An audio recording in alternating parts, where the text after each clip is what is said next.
Hello, good morning. तो थोड़ा सा डिफरेंस आज थोड़ा करेंगे, बहुत दिन के बाद वीडियो डाला जा रहा है। कंपाउंड इंटरेस्ट पढ़ेंगे। तो हम लोग कंपाउंड इंटरेस्ट पढ़ेंगे डिफरेंट वे से। बहुत सारे बुक में हमने पढ़ा है रेशियो बेस पे, लेकिन वो रेशियो आया कहाँ से एक्चुअली। बुक में नॉर्मली 2 साल 3 साल या मैक्सिमम 4 साल का मिलता है, तो हम उससे भी मोर देन, चाहे वो 5 साल 10 साल का भी रेशियो निकाल सकते हैं अगर कंपाउंड इंटरेस्ट निकालना हो तो कैसे निकालेंगे, तो वो ध्यान देना है। हम लोग पार्ट थर्ड में कॉमर्स जो भी बीकॉम लिए हुए हैं, तो उनमें स्पेशली लास्ट 8वां पेपर आता है स्टैटिस्टिक का। तो स्टैटिस्टिक में एलिमेंट्री चैप्टर भी अलग आता है, तो उसमें कॉम्बिनेशन में एक ऐसा टाइप का फिगर आप देख सकते हो, उसमें मिलेगा, डेफिनेटली मिलेगा जो पढ़े हुए हैं। तो उसी को इसमें कंपाउंड इंटरेस्ट में पास्कल लॉ के नाम से जाना जाता है। बुक में भी आपको मिल जाएगा पास्कल लॉ। तो ये कैसे अरेंजमेंट होता है वो ध्यान देना है। ट्रायंगल बना हुआ है, सिर्फ दोनों साइड एक इधर दोनों साइड लिख देना है। अब ये 2 आया कहाँ से, तो एक एक जोड़ेंगे 2 आएगा, 2 1 3, 2 1 3, ये 1 3 1 4, 3 3 6, 3 1 4, 4 1 5, 4 6 10, 4 6 10, 4 1 5, 5 1 6, 5 10 5 15, 10 10 20, 10 5 15, 5 1 6। इसी तरह से आगे अगर निकालना हो तो ऐसे 6 1 7, 15 6 21, 15 20 25 35, 15 20 35, 15 6 21 और 6 1 7। ऐसे ही करके आप कितने साल का भी निकाल सकते हैं। तो ये जो हो गया 1 साल की कोई दिक्कत नहीं होता है, ये हो गया 2 साल के लिए, ये हो गया 3 साल के लिए, ये हो गया 4 साल के लिए, ये हो गया 5 साल के लिए, ये हो गया 6 साल। आगे जितना भी निकालना चाहेंगे तो निकाल सकते हैं। याद रखिएगा पास्कल लॉ इसको बोलते हैं। तो 2 साल का रेशियो क्या आएगा, 2:1 दिख रहा है, तो ये 2:1। तो उसी तरह से 3 साल के 3 3 1, 4 साल के 4 6 4 1, 5 साल के 5 10 10 5 1।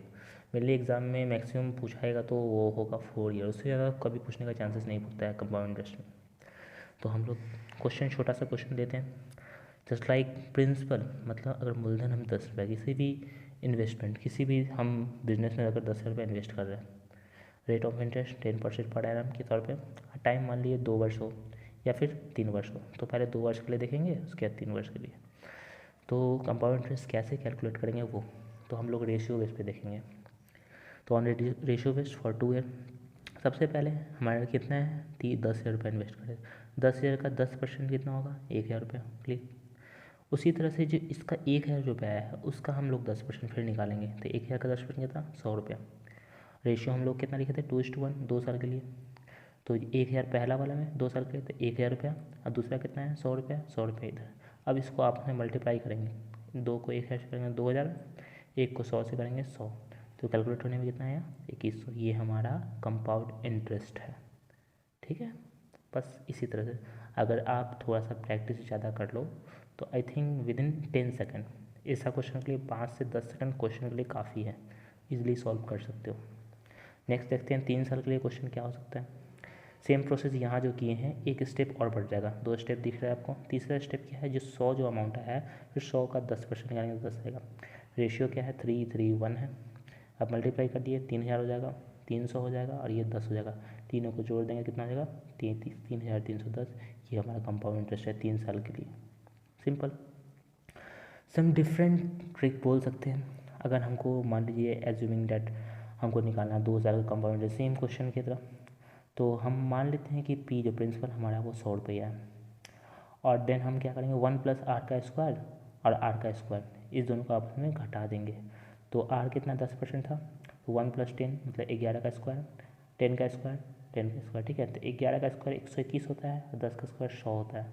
तो 121 में अगर 100 घटाएंगे तो 21 आ जाएगा, क्लियर। तो मान लो 100 रुपये में आपको 21 रुपया क्या मिल रहा है, ब्याज मिल रहा है, इंटरेस्ट मिल रहा है।